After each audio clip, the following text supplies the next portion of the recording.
Thugs of Hindustan in 3 days made 150 crores. And Amir Khan came out on third day and gave an interview and apologized for not making a good film. Can you even imagine? Like some films do worse than that and they hold a success bash party. And this guy honestly, even after doing 150 crores within 3 days, came out and apologized. Now when the trailer for the film came out, when with all the marketing about it, I was, doubtful about it. And I was right. I never saw the film, never got the opportunity. And after hearing about the film, I didn't feel like. But we have Amir Khan talking about that he knew Thugs of Hindustan would not work. That's at least the title of this video. It's a clip from Raj Shamari's podcast with Amir Khan. If you want to check out the original, I'll put the link description. You can check it out there. This is a reaction to it, not a substitute. I'll be pausing in the middle talking, sharing my thoughts. And I think it's very clear in the later years, he is an honest guy. He always comes out. Lal Singh Chaddha didn't work. He, accepted why. He put all the blame on himself, his performance. So let's hear him out. What was wrong with Thugs? By the way, the channel membership is live. If you like the content, want to support the channel, you can become a member. Get to watch such videos early and some memorable videos such as song reactions. To know more, click on the join button and let's check this out. Tell me about one of your failures जहाँ आपको लगा था कि this is ये सबसे बड़ा failure है और which still hurts you probably. One flop or one failure जो अभी भी affect करता है. ज्यादातर जो मेरी फिल्में नहीं चली हैं वो मुझे भी पसंद नहीं आई थी, तो मुझे भी लगा सही है। वो मैजिक नहीं आया, नहीं वो नहीं बनी ठीक है, पब्लिक करेक्ट बोल रही है, मुझे भी लगा था कि नहीं चलेगी, लेकिन एक फिल्म जो मैंने की थी जो मुझे बहुत दुख हुआ वो थी लाल सिंह चड्ढा। लाल सिंह चड्ढा मुझे लगा था कि हमने अच्छी खासी फिल्म बनाई है, तो मेरे इमोशंस फिल्म के साथ थे और मुझे लगा था कि हाँ हमने अच्छी खासी फिल्म बनाई है, लेकिन पब्लिक को वो पसंद नहीं आई, तो वो बहुत बड़ा इमोशनल हिट था मेरे लिए। और इतने टाइम तक मेरे पास कोई नाकामयाब फिल्म नहीं थी ना, तो एक के बाद एक दो फिल्में मेरी नाकामयाब आई। एक तो thugs of Hindustan, You didn't remember the name. लेकिन उसमें मैं सरप्राइज नहीं था क्योंकि मुझे भी ठग्स पसंद नहीं थे। अभी देखिए आज मैं खुल के बोल देता हूँ, मैं आदि और विक्टर से बहुत मैंने कोशिश की, उनको खैर वो सब उसमें नहीं जाते। जाओ ना उसमें। जब फिल्म रिलीज हो रही थी मैं भी खुश नहीं था। मैं आपको एक कहानी बताता हूँ।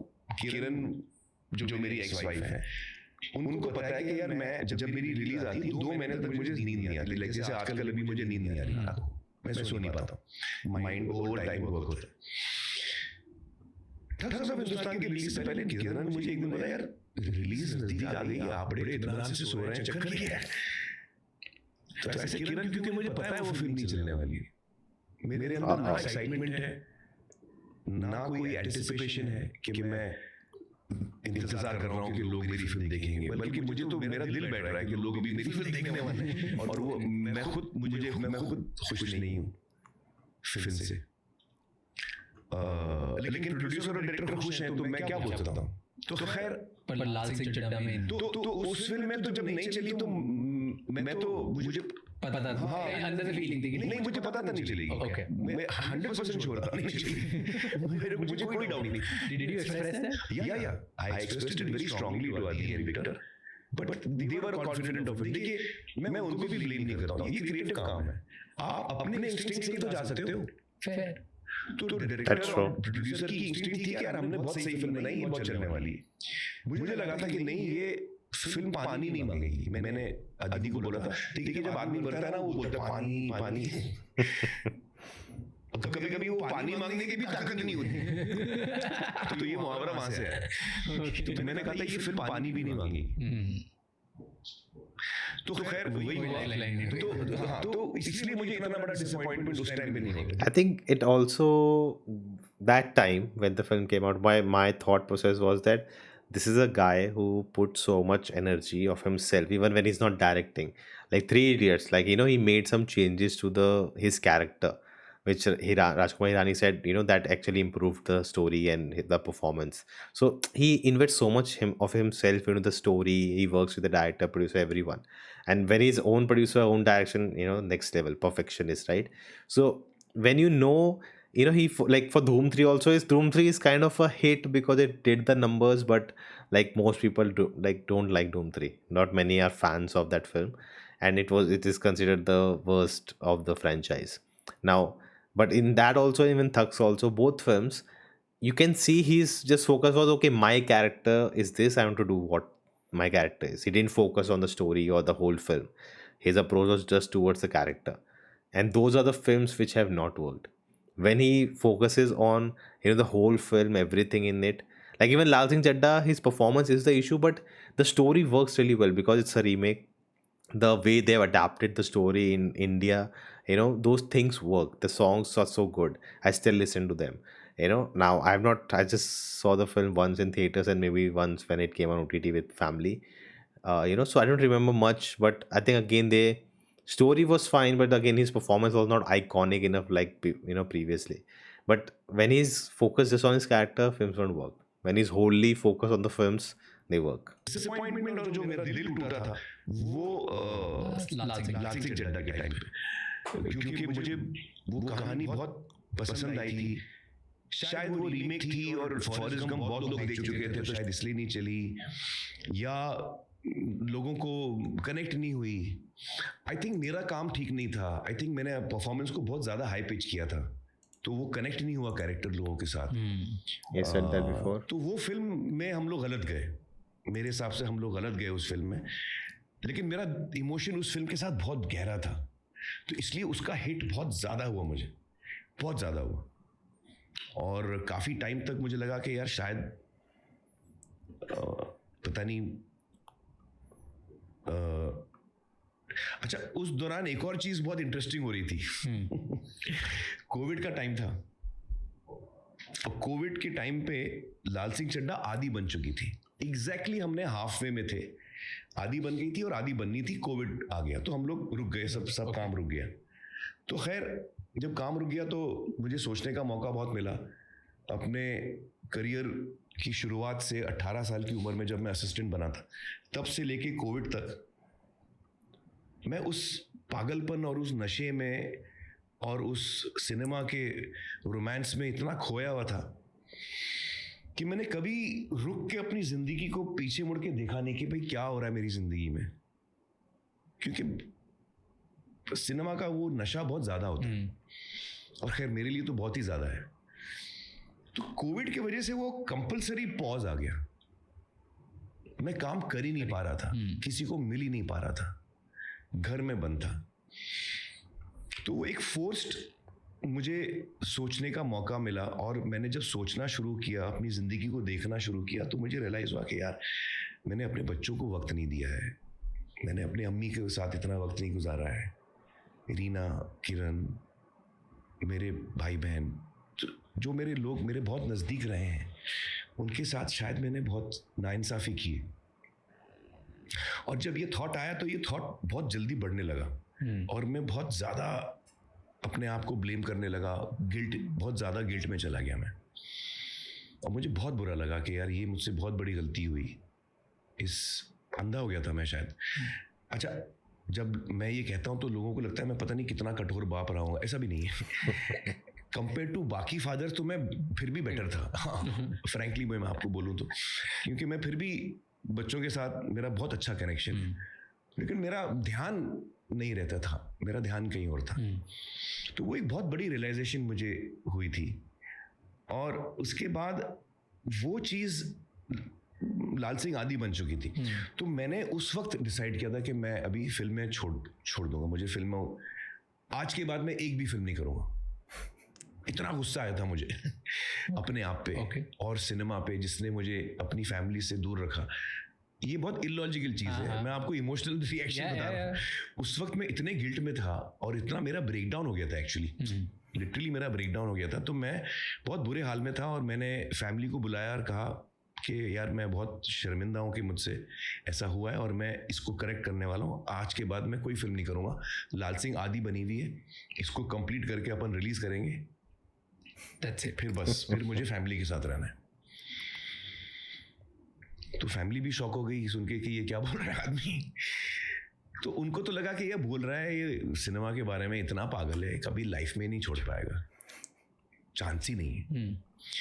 But this reminds me of recently I found out that what Tom Cruise did during lockdown, that he was so crazy about cinema and making films that just to because of COVID everything was shut down, right? So just to make people get back to work, he started like like put out these rumors that his film and his crew is already working on films, making this film. They are like asked permissions and everything, and he spread that around. He called producers and say like he just made a kind of mahal that things are actually getting back. Some people are actually making films, and that kind of spread everywhere, and every producers and every production house was like, oh shit, they are working, like we should also work, why are we wasting time, we are behind. So everyone, it's a fake rumor, and everyone started to try to get the permissions, how we can shoot.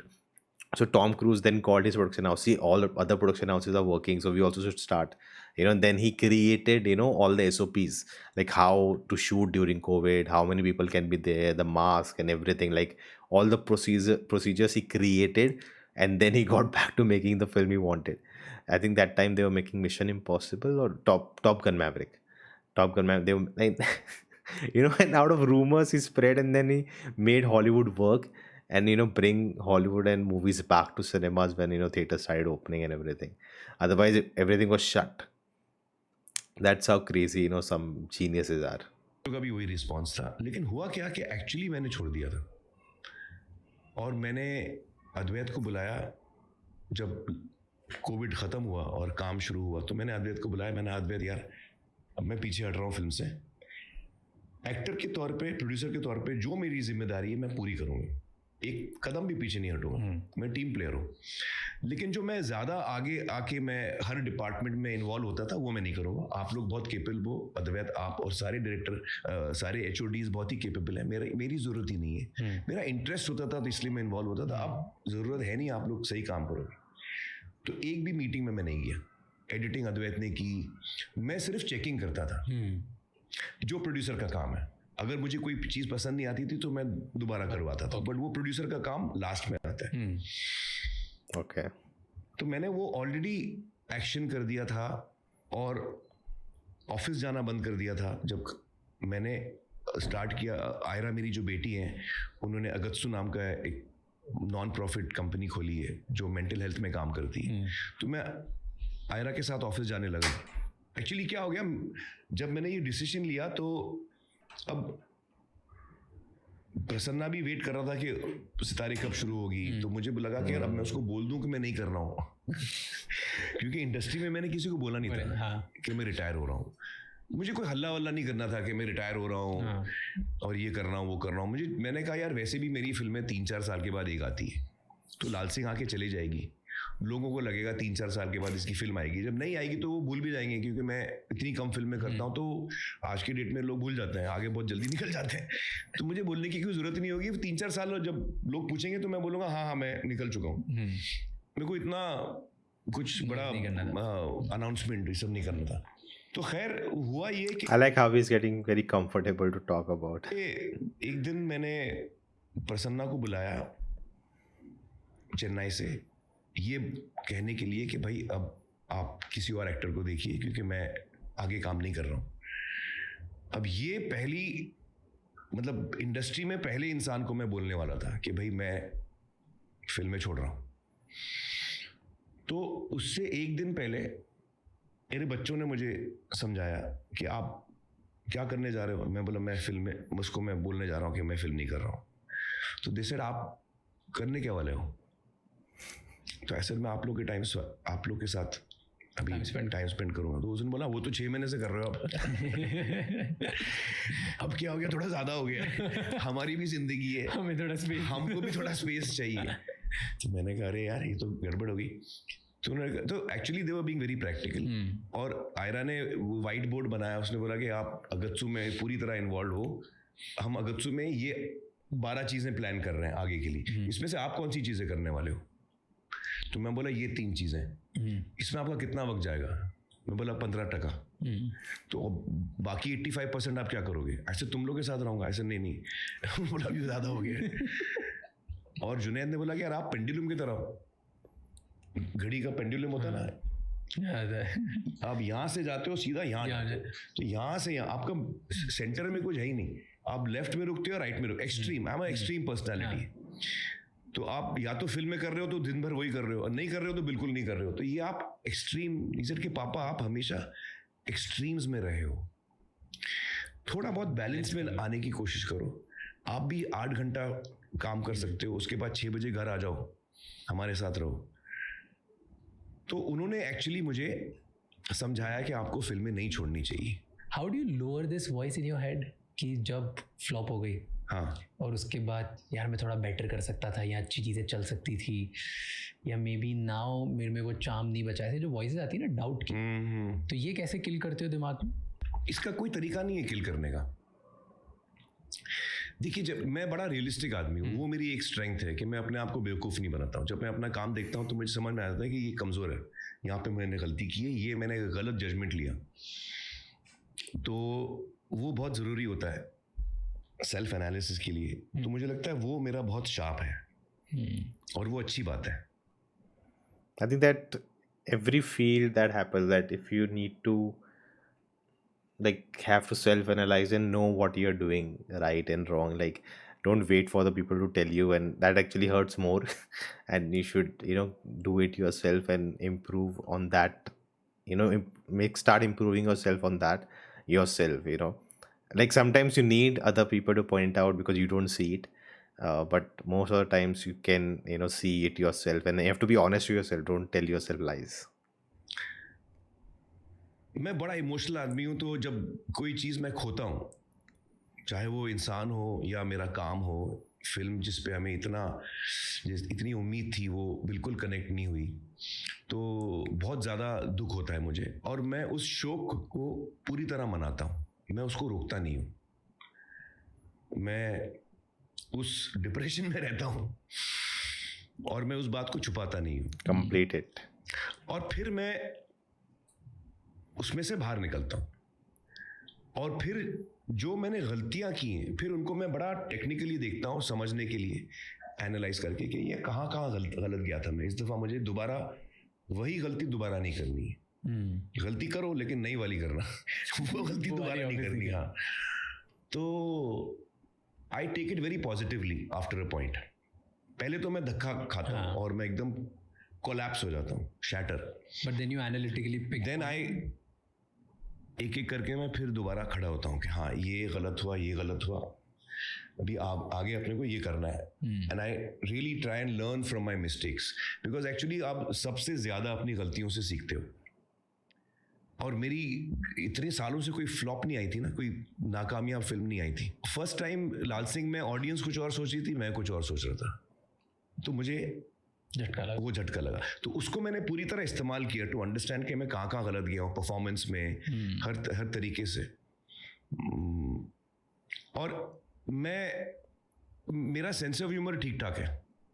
Javed साहब एक बात कह चुके हैं, जावेद साहब, जो मैं बहुत मानता हूँ। उन्होंने कहा, देखिए, सेंस ऑफ ह्यूमर सिर्फ हंसाने के लिए या मूड अच्छा करने के लिए नहीं होता। सेंस ऑफ ह्यूमर एक्चुअली गाड़ी के अंदर जो सस्पेंशन होता है ना, that is sense of humour. जब आप सड़क पे जा रहे हैं और स्मूथ रोड है तो झटके नहीं पड़ते हैं, तो आपको सेंस ऑफ ह्यूमर की जरूरत भी नहीं पड़ती। लेकिन जब आपकी जिंदगी की सड़क में बहुत खड्डे हैं और आपकी गाड़ी बड़े मतलब खड्डों में जाके आपको बड़े झटके लग रहे हैं, जो जिंदगी आपको झटके देती है, उस वक्त अगर आपका सेंस ऑफ ह्यूमर तगड़ा है ना, तो वो आपको हेल्प होती है, वो झटकों को थोड़ा अब्जॉर्ब हो जाता है। आप उसी का मजाक उड़ाते हो, आप अपने खुद का मजाक उड़ाते हो, आप सिचुएशन का मजाक उड़ाते हो। You see it in a lighter way and you see के ठीक है, होता है यार, हमारे साथ भी हुआ है। तो the ability to do that is actually sense of humour. वहाँ रियल काम में आता है। जावेद साहब का कहना है कि रियल काम सेंस ऑफ ह्यूमर का होता है जब आप जिंदगी के मुश्किल दौर से गुजर रहे हो, और उस मुश्किल दौर में अगर आप अपने आप पे हंस सकते हो तो फिर वो कट जाता है रास्ता, कट जाता है रास्ता। I agree with him.